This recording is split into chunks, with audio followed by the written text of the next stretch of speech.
ಇಡೀ ಪ್ರಪಂಚದಲ್ಲಿ ಯಾವುದಾದ್ರೂ ಒಂದು ಕಾರ್ಯಕ್ರಮ ಒಂದು ದೇಶದ ಬಡವರ, ಕಾರ್ಮಿಕರ, ದಲಿತರ, ಮಹಿಳೆಯರ ದೃಷ್ಟಿಯಲ್ಲಿ ಇಟ್ಕೊಂಡು ರೂಪಿಸಿದಂತ ಕಾರ್ಯಕ್ರಮ ಇದ್ರೆ ಅದು ಮಹಾತ್ಮ ಗಾಂಧಿ ಉದ್ಯೋಗ ಖಾತ್ರಿ ಯೋಜನೆ.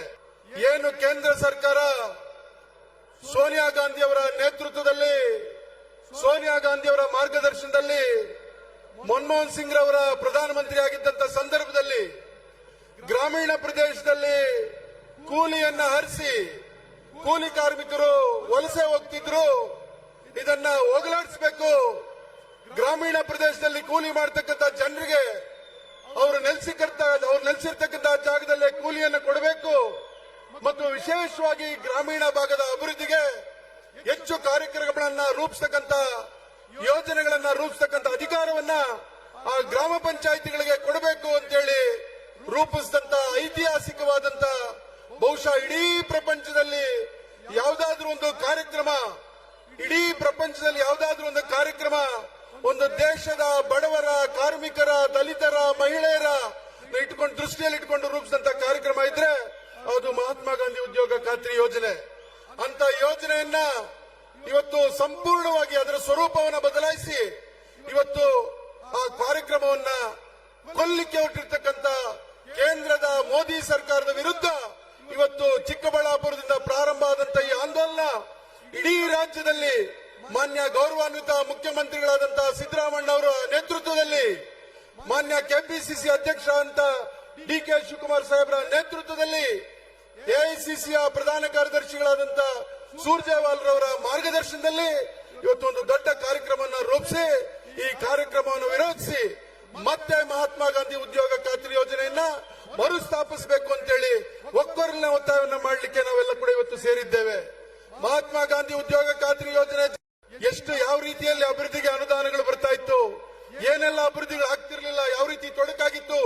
ಇವತ್ತು ಮಹಾತ್ಮ ಗಾಂಧಿ ಉದ್ಯೋಗ ಖಾತ್ರಿ ಯೋಜನೆ ಆದ್ಮೇಲೆ ಯಾವ ರೀತಿ ಅಭಿವೃದ್ಧಿಯ ಕಾರ್ಯಕ್ರಮಗಳನ್ನ ತಾವೇ ರೂಪಿಸಿಕೊಂಡು ಇವತ್ತು ಗ್ರಾಮದ ಹಂತದಲ್ಲಿ ರಸ್ತೆ ಮಾಡ್ತಕ್ಕಂಥದ್ದಿರ್ಬೋದು, ಚರಂಡಿ ಮಾಡ್ತಕ್ಕಂಥದ್ದಿರ್ಬೋದು, ನಮ್ಮ ಹೊಲಗಳಿಗೆ ಹೋಗ್ತಕ್ಕಂಥ ರಸ್ತೆ ಮಾಡ್ತಕ್ಕಂಥದ್ದಿರ್ಬೋದು, ನಮ್ಮ ಹೊಲಗಳಲ್ಲಿ ಬದು ನಿರ್ಮಾಣ ಮಾಡ್ತಕ್ಕಂಥದ್ದಿರ್ಬೋದು, ನಮ್ಮ ಹೊಲಗಳ ಕೆಲಸಗಳಿಗೂ ಕೂಡ ನಾವು ಇವತ್ತು ಮಹಾತ್ಮ ಗಾಂಧಿ ಉದ್ಯೋಗ ಖಾತ್ರಿ ಯೋಜನೆಯನ್ನ ಬಳಸ್ಕೊಳ್ತಾ ಇದ್ವಿ.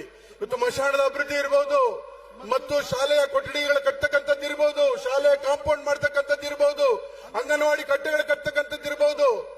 ಗ್ರಾಮ ಪಂಚಾಯತಿಗಳ ಅಸ್ತಿತ್ವಕ್ಕೆ ಬಂದು 20-30 ವರ್ಷ ಆದ್ರೂ ಕೂಡ ಅದರ ಸ್ವಂತ ಕಟ್ಟಡ ಕಟ್ಕೊಳ್ಳಕ್ಕೆ ಶಕ್ತಿ ಇಲ್ಲದೆ ಇರತಕ್ಕಂಥ ಸಂದರ್ಭದಲ್ಲಿ ಮಹಾತ್ಮ ಗಾಂಧಿ ಉದ್ಯೋಗ ಖಾತ್ರಿ ಯೋಜನೆಯನ್ನು ರೂಪಿಸಿಕೊಂಡು ಸ್ವಂತ ಕಟ್ಟಡಗಳನ್ನ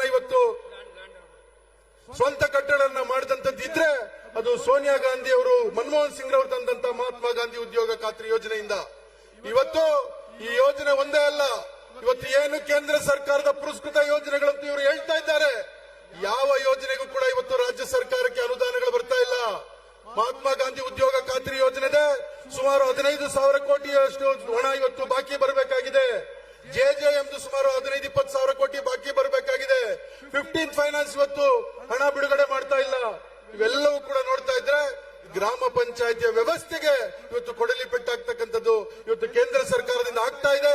ಈಗಾಗಲೇ ಮಾನ್ಯ ಮುಖ್ಯಮಂತ್ರಿಗಳು, ಉಪಮುಖ್ಯಮಂತ್ರಿಗಳು, ಉಸ್ತುವಾರಿ ಪ್ರಧಾನ ಕಾರ್ಯದರ್ಶಿಗಳು ಚಿಕ್ಕಬಳ್ಳಾಪುರಕ್ಕೆ ಬಂದು ಲ್ಯಾಂಡ್ ಆಗಿದ್ದಾರೆ. ಅವರು ಬಂದು ಇನ್ನೂ ಹೆಚ್ಚು ರೀತಿಯಲ್ಲಿ ನಮಗೆಲ್ಲ ಕೂಡ ಬೆಳಕು ಚೆಲ್ತಕ್ಕಂಥ ಕೆಲಸಗಳನ್ನು ಮಾಡ್ತಾರೆ. ಈ ಹೋರಾಟವನ್ನ ಇವತ್ತು ಏನು 3 ಜಿಲ್ಲೆಗಳು ಸೇರಿ ಮಾಡ್ತಾ ಇದ್ದೀವಿ, ಇದನ್ನು ತಾಲೂಕು ಮಟ್ಟದಲ್ಲಿ, ಹೋಬಳಿ ಮಟ್ಟದಲ್ಲಿ, ಗ್ರಾಮ ಮಟ್ಟದಲ್ಲಿ ತೆಗೆದುಕೊಂಡೋಗಿ ಮಹಾತ್ಮ ಗಾಂಧಿ ಉದ್ಯೋಗ ಖಾತ್ರಿ ಯೋಜನೆ ಬಗ್ಗೆ ಜಾಗೃತಿ ಮೂಡಿಸಬೇಕು, ಕಾಂಗ್ರೆಸ್ ಪಕ್ಷಕ್ಕೆ ಹೆಚ್ಚು ಶಕ್ತಿ ತರಬೇಕು ಅಂತ ಹೇಳ್ತಾ ನನ್ನ ಮಾತು ಮುಗಿಸ್ತೇನೆ. ನಮಸ್ಕಾರ. ಜೈ ಹಿಂದ್.